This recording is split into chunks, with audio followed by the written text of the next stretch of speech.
आगे बढ़ते हैं, अगली खबर का रुख करते हैं। देखिए, शासन प्रशासन की तरफ से बदलापुर केस में एक्शन भी हुआ है।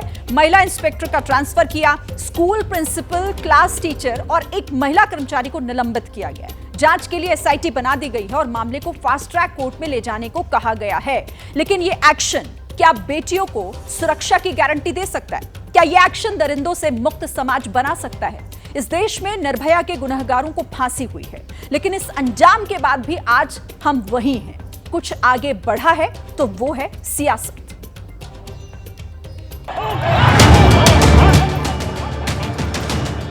घर के बाद स्कूल को ही बच्चों के लिए सबसे सुरक्षित जगह माना जाता है। क्या इन प्रदर्शनकारियों को स्कूल पर भरोसा है?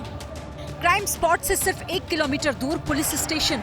क्या प्रदर्शनकारियों को पुलिस पर भरोसा है? आरोपी के ट्रायल से लेकर सजा तक का जो कानूनी फॉर्मूला है, क्या उस सिस्टम पर प्रदर्शनकारियों को भरोसा है? जिन संस्थाओं पर अपराध मुक्त समाज की जिम्मेदारी है, शायद उनमें से किसी पर इस भीड़ को भरोसा नहीं। लोकतंत्र और संविधान वाले मुल्क में भीड़ तंत्र से भयावह कुछ भी नहीं। लेकिन सवाल है कि हैवानों से बेटियों को बचाएं तो कैसे बचाएं?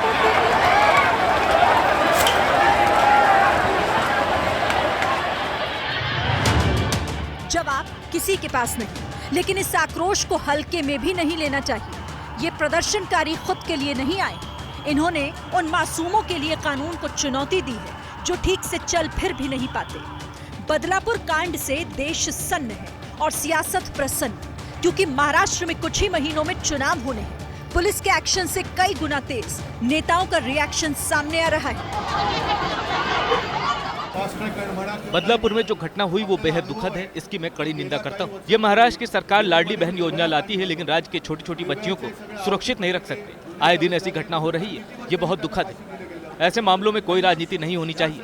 मैंने सुना है कि बदलापुर मामले में जो पकड़ा गया है वो बीजेपी से जुड़ा है। अगर ऐसा है तो क्या उसे भी निबंध लिख के छोड़ दिया जाएगा, जैसा पुणे में हुआ?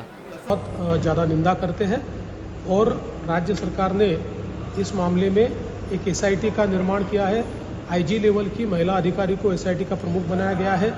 हमारा ये प्रयास है कि इस मामले की तुरंत जांच होकर और चार्जशीट भी जाए और फास्ट ट्रैक कोर्ट में इसको हम चलाने की कोशिश करेंगे। उद्धव ठाकरे का ये तंज सटीक है कि अगर राज्य में मासूम बच्चियों को दरिंदों से नहीं बचाया जा सकता तो लाडली बहना योजना का क्या अर्थ? लेकिन उद्धव ठाकरे एक तरफ कह रहे हैं कि इस मामले पर राजनीति नहीं होनी चाहिए, तो दूसरी तरफ कह रहे हैं कि आरोपी का बीजेपी कनेक्शन हो सकता है। ये विडंबना भी कितनी बड़ी है कि 2 दिन पहले ठाणे में कोलकाता की निर्भया के लिए डॉक्टर प्रदर्शन कर रहे थे और आज ठाणे में ही मासूम के लिए इंसाफ की मांग को लेकर भीड़ हिंसक हो गई। ठाणे एकनाथ शिंदे का गढ़ है, यानी मुख्यमंत्री का गढ़। माना जाता है कि राजनीति के मैदान में एकनाथ शिंदे को यहाँ से कोई शिकस्त नहीं दे सकता। लेकिन एबीपी न्यूज ने मोबाइल फोन के जरिए जब सीएम शिंदे की बात आक्रोशित प्रदर्शनकारियों से कराई तो पता चला कि इस भीड़ का गुस्सा सीएम के आगे भी वैसा ही है, तेवर वैसे हैं और सवाल भी ठीक वही। सार एक है कि अब बस बहुत हो गया। सर, मैं ये कहना चाहता हूँ, ये बार हम हर बार ये फांसी का सजा होगा, इसे इस आरोपी को तो फांसी होना ही चाहिए। लेकिन ये बार बार हम आक्रोशित करते रहेंगे, मेणबत्ती जलाएंगे। आप इस पे कड़क कायदा कब करोगे? बदलापुर की भीड़ का गुस्सा और विरोध प्रदर्शन बहुत अलग है, क्योंकि सिस्टम के कथित एक्शन के बावजूद गुस्सा थमा नहीं है। साफ है कि अब एक्शन से बात नहीं बनने वाली। जल्द से जल्द और सख्त से सख्त सजा ही हर पीड़िता का न्याय और हक भी। इस समाज में लड़की होना अपराध है तो रेपिस्ट का, यौन हमला करने वाले दरिंदे का रहना सिस्टम के लिए लानत है।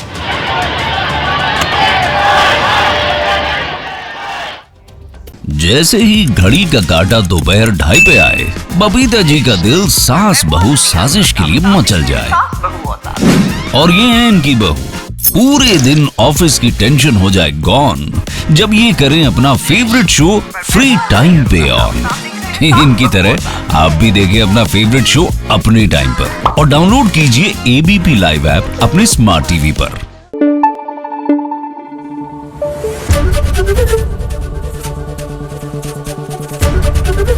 एबीपी न्यूज आपको रखे आगे।